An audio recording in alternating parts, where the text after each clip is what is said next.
welcome to another one of our little chats, and today I am joined by Newman. We're talking about obviously children at home and things like that, which leads us quite nicely into children in care, because we had quite an in-depth discussion about that, I think, the last time I saw you.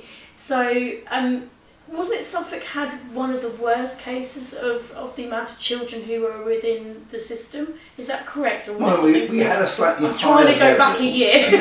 We had a slightly higher level than national average of children what's called looked after. That's children who are being fostered, or children living in a children's home, or in some sort of residential placement somewhere. So those it's slightly higher than the national average. We're pulling that back quite a bit. And also a very interesting thing we are doing is we're trying to encourage fostering on a more professional level. And one of the things that does come out quite often, you'll speak to a care leaver who tells you they've had like 10 placements or something like that. Well, if you think about the care leaver perhaps at 17 or 18 years of age, and they've been in 10 different placements during That's almost one a year, really. You can tell what's happened is those placements have broken down. And so what we're trying to do, and this is part of a government scheme, in fact Suffolk and Norfolk have been asked to trial it together, which is quite interesting, is to actually really put foster parents, give them additional tools really to cope with difficult behaviours. I mean, anyone moving into adolescent years tends to be a little bit awkward from time to time. So you can imagine that someone who has been in a sort of looked after situation for any length of time will have those problems even more than most. And it actually does need some quite clever and probably quite firm parenting to get that under control. And if it becomes is it the nanny sort of element to it as well? You can't really sort of discipline a child that's in care because they've maybe come from a troubled background, so we'll kind of put up with their behaviour. Is that really I don't think that is necessary sometimes, like you said, a tough stance has to come let's not underrate the people that we've got in the system. I mean they are fantastic. But, when we're asking them to look after children who have got behavioural difficulties, maybe we do need to, I think that we do need to give them a little bit more help and training, and also guidance to where they can get help if things start to get difficult. And help the person who is in care, rather than in distress, particularly in settings where there are other children in the house. I mean, you can't have somebody being exceptionally badly behaved all the time when you're trying to bring up other children in the house. That's very difficult to work that, and you can't have favouritism one to the other. I think that's implied in what you say. So, quite often as a parent myself, I know you get sort of forced into situations where you'd rather you hadn't done that on second thoughts, but it was the quick solution. It was the easy solution. But what we're saying here is we're really trying to train up a more professional foster parent, really, who can cope with these difficult situations, so that we don't have to think always in terms of, well, you've got bad behaviour, you've got to go to a special behavioural difficulties unit somewhere.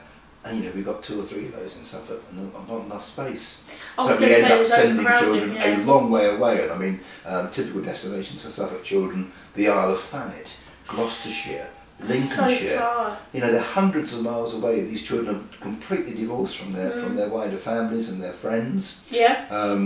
And of course it costs quite a lot of money for us to service those placements, because we have to have social workers check up on their progress periodically, so that's long days out of the office for people to go and attend to that. Absolutely. And it's bad for the kids, it's bad for the system, it's bad for the taxpayer. So wherever we can, we're trying to bring children. So what kind of provisions are given to the child themselves? Because you're discussing quite heavily about the person who's actually caring for them.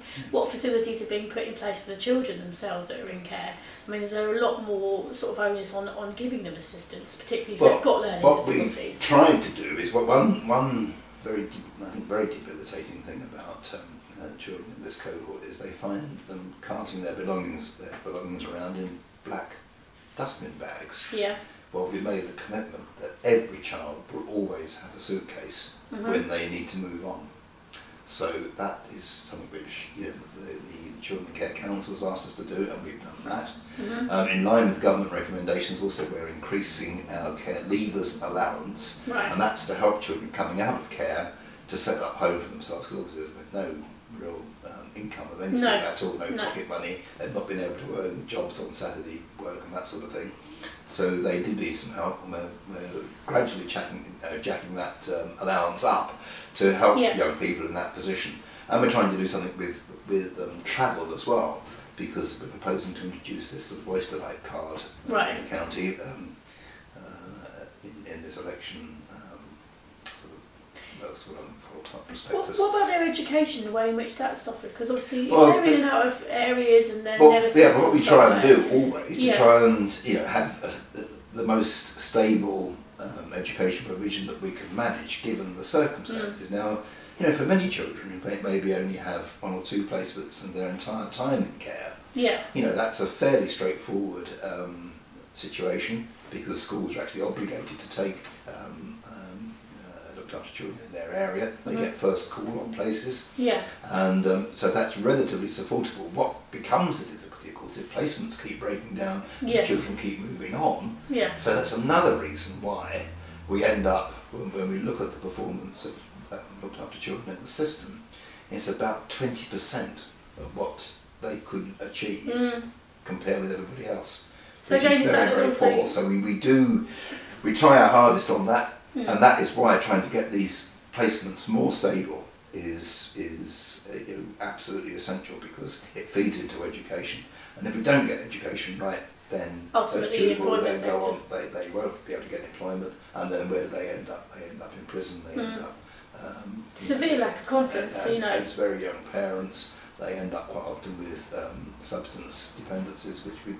And it is shocking, because that is statistically really what happens to a lot of them. And there's no avoiding it, really. I mean, there are some brilliant successful results from people who've been in care or been in it for whatever reason. I mean, it's not always necessarily a disruptive family life, is it? It could be death in the family. It could be anything. There could be any factors which result in a child going into care. And I think it's something that's not very known about. People don't really sort of see it around or talk about it or proudly say I'm a foster carer or something like that. It's very quiet, I find. Well, like when you go to hospital, because you've broken a leg, it's mendable. It's never quite the same, and that's the situation with people like this. I mean, there's plenty of people around who've had a very difficult adolescent period as a looked after child.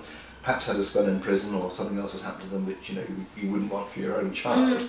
But they have a Damascus Road experience, say, well, I'm not doing that anymore, I'm going to do this, and then they become completely involved in that. So there are success stories around, but the real thing that seems to me, in the same way as the best way of not having to go to hospital and have a leg mended is don't break the leg in the first place, and so therefore you actually spend money in a precautionary way or preventative way. It's a better way of spending it, really, than actually trying to patch up a problem downstream. So that's what we have to really try and focus our endeavours on, to make the best use of public money, because it's actually public money we're talking about here. And if you put a child in one of these distant placements, that can cost £100,000 a year per child. Yes, absolutely. It's a lot of money. That's what I'm saying. It's something that not many people realise costs money, as well as obviously costs the well-being of a child. A place in a county council children's home costs something between £85,000 and £100,000 a year. Per child? Per child. Good We've Lord. only got 31 places, residential places in the county, which belong to the county council, other residential places, but it's the same sort of cost. And actually we're in competition as well, because competition in a funny sort of way, because of course nothing to stop a residential placement taking children from other authorities. So we get children from Essex coming here, or even children from the London boroughs coming here, and they're in a position of being able to pay more. So that's attractive to local people to take them. That's how we end up having to place our children a long way away, in places like Isle of Thanet and Lincolnshire and such like. It's like Jenga, isn't it? Right, Pulling out the right pieces and putting it back in again.